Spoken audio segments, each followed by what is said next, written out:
نحمده ونصلي على رسوله الكريم أما بعد فأعوذ بالله من الشيطان الرجيم بسم الله الرحمن الرحيم.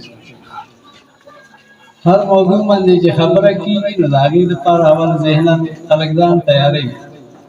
نو چونکې ما ته خط راغلو چې دا نننی تقریر د عالمي امن په حواله سره دی، نو ما بیګا ماسخوتن په جومات کې د یو عالم نه د امن په حواله په قرآن په مونځ کې د ټولو نه اولنۍ مسنون دعا چې کله مونږ سلام وګرځو او ټول مسلمانان په ټوله نړۍ کې وایي، هغه دعا ده: اللهم انت السلام ومنك السلام وإليك يرجع السلام حينا ربنا بالسلام وادخلنا دار السلام تباركت ربنا وتعاليت يا ذو الجلال والإكرام.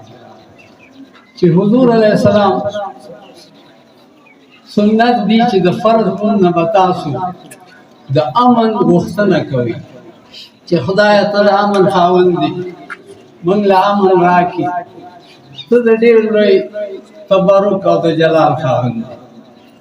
نو که د مسلمان په حیث مونږ د هر مونږ نه پس د امن لپاره دعا کوو، نو د دعا د قبولیت دعا هم کوي چې خدای پاک مونږ ته د دنیا کې د پرامن ژوند تېرولو جوګه کړي. د سکول د انتظامیې د ډایرکټر صاحب د هغوی د ملګرو انتهایي مشکور یم چې د عمل د نړیوالې ورځې په مناسبت یې په دې لرې یو بانډه کې د امن په حواله سره د تقریب اهتمام دی. ادارې په ژوند کې ډېر زیات اهمیت لري. پتاڼه کې په 1911 کې های سکول دی، نو د هغوی پالیشي د هوټل ویټر دا هم عالم د امن دپاره د علم اولنی ضرورت دی. لکه چې هغه وایي خټک بابا اجمل خټک چې نن ټول خلک د هغې محبوبه سندرې وایي، نن ټول ولس د هغې محبوبه سندرې وایي، خټک چې به د ځان سره جاړله کله کله. مونږه خو زه خو په خپله ذاتي طور د یو داسې ګوند سره تعلق لرم چې زمونږ فلسفه عدم تشدد دی. امن او شر یوازې د ټوپک د لوړ او د غرګینې ذهني تشدد، خلک ذهني طور خفا کول، په معاملاتو کې بدامني راوستل، یو بل ته اوږه نه ښکته کول، دا ټول د شر علامات دي او شر کې خیر نه وي. زه کله کله کور کې څه خبرې راشي زه یم خیر دی، نو ما ته ټول خلک کار شي وایي ته په مخه وایې چې خیر دی، نو دی مرضی شر کوئ که په ګټه یې پوهېږي ورځئ. مونږ ته خو په امن او په خیر کې خیر ښکاري. خو جنګونه همیشه د لوږې نه جنم اخلي. کله چې قامونه وږي شي، کورونه وږي شي، په هغې کې شر جنم واخلي او امن ته خطره پېښه شي. نو د مضبوط اقتصاد مړه خېټه دا د امن ضمانت دی، او د مضبوط اقتصاد او د مړې خېټې دپاره د علم او د هنر ضرورت. چونکې موږ په داسې ریاست کې اوسېږو چې د ریاست هېڅ ذمهدارۍ نشته. هر سړی په خپل وجود دننه ریاست دی، په بچي به سبق هم پخپله وی، هنر به مې پخپله یاد دی، ټولې ذمهدارۍ. حکومت صرف موږ ټیکس ورکوو او بس یو څو مخصوص طبقه د دې وطن 2% خلک هغوی پې په یخو یخو محلونو کې ژوند تېروي. ټول ټګان یو بل ته کنځلې کوي، هلته مازې شریکې کوي، خوارېږو او نیسمنېږو. مونږ ته به بیداري هله راځي چې زموږ دا نوی ټول عالمان او پوهان شي چې دا په خبره پوه شي چې څوک یې د کمر سر لګوي نو چې ځان ترې رابچ کړي. نو اپیل کوم چې خپل بچي عالمان او پوهان کړي. زمونږ په دې ټوله سیمه کې یو منظور هنرمند دا ناست ټول خلک د چې دا کشران وینم په دې خوړ ښکته اوبه راځي. هلکه چې سبق په بچي نشي ویلی، خدای ته ګورئ د چا هنرمند سره کښېنوئ په یو کال کې هر شی یادوي.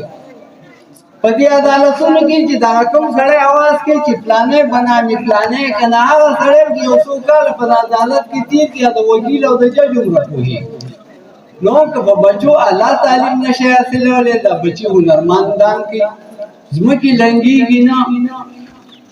منګه پاپولیشن ډېرو زما 13 کاله مخکې به دا فکر و چې په اسلام کې بچي کم راوړل جرم نه دی. د بچي 2 کاله په نور د پویو حقي چې حمل راځي او بل بچی پیدا کېږي په منځ کې 3-4 کاله تېر شي. په 20 کاله کې سړی 3-4 بچي راغلي. هغه زمونږ په دې لنډۍ کې او په کم انګره کې متل دی چې پخوا به د میخې چې لنګه شوه د وربو سر چې بیا کولو تورو سر سړي ته بیا وي. اوس موږ 2 میخې حلالې کړو د لنډۍ نه کېږي. نو قرآن کې خپل پاپولیشن احتیاط وکړي. هغه ځمکې وي هغه هم لاړې کوټې کړلې دړۍ غنم د کره اوس نه کېږي. نو چې بچی هنرمند هم نه کوي عالم هم نه کوي خاورې بخوري یا بغلا کې یا په ګنډکپي کې.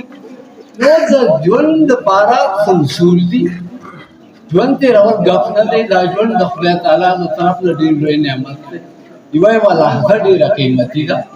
زمونږ اسلافو ډېر په تیاره کې وخت تېر کړی. پخوا د زرې او د اوښ کیسې وي، اوس د موټر او د جهاز کیسې دي.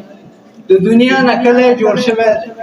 ټوله دنیا د سړي د کور نه دومره لرې ده څومره چې د کور نه ایرپورټ دی. بیا یې په بنده کوټه کې کښېنه او کوزېږه.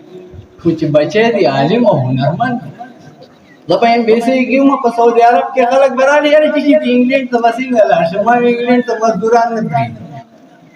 انګلینډ ته به هغه سړی ځي چې یا لوفري. د لوفر مقصد دا چې ډېر دولت لري او چکر لري. یا هنرمند وي که ټول باجم ورته د کمال یاد یې هغه هم ویزه ورکوي. خو هسې سړي له ویزې نه ورکوي. لهذا دا سوچ د دلته کې ترک کوه خپله مزدوري. نو عزیزانو د ژوند د مقابلې لپاره دا نوی کل تیار د ژوند. ما به تېر الیکشن کې به مې اکثر وي چې ما په خپلو بچو او په ورونو سبق ویلی. ما ځان له سلیمان علیه السلام په تخت کې کور جوړ کړی چې زما بچی چېرته وي، که زه د جاز نه کوزېږم او که د بس نه. ما ته به ګاډی ولاړي، زما به جوړه جامې او واسکټ هلته پروت دي. خو غواړم چې ستاسو دا بچي هم د خپلو بچو په شان کړم. هغه د بدقسمتۍ نه تاسو ته زما خبرې د لیونتوب ښکارېږي. مسلسل ځان په دې لیونتوب کې اخته کوئ. اوس چې کوم خلک ستاسو لیډرشپ دی، تقریرونه یا د عالمانو او پوهانو کاري یا د سیاستدانانو کاري. دغه خلک د عالمان هم د ګیرو او د مرو نه ونیسئ چې موږ ته زده کړې وکړي، زموږ قام د ژوند د تېرولو جوګه کړي. او دغه سیاستمدار هم راونیسئ چې موږ تاسو انتخاب کړی دی د دې لپاره چې د دې قام دا ګاډی به موږ کې بیا یاسې نه چې تاسو بیا 4-5 کلونه تېر کړئ. دا تسلسل زموږ د ټول ژوند روان دی. تاسو ویلي خوږې خبرې کوئ، خوږې خبرې ټول عمر خوند نه کوي. یو د ولي خان په یو مصره به خپل تقریر ختم کړم چې دا نن چې څه وینم د دې په تناظر کې چې څانګه به نن سبا کې ګل شي، ما یې په سر کې سرې غوټۍ لیدلې.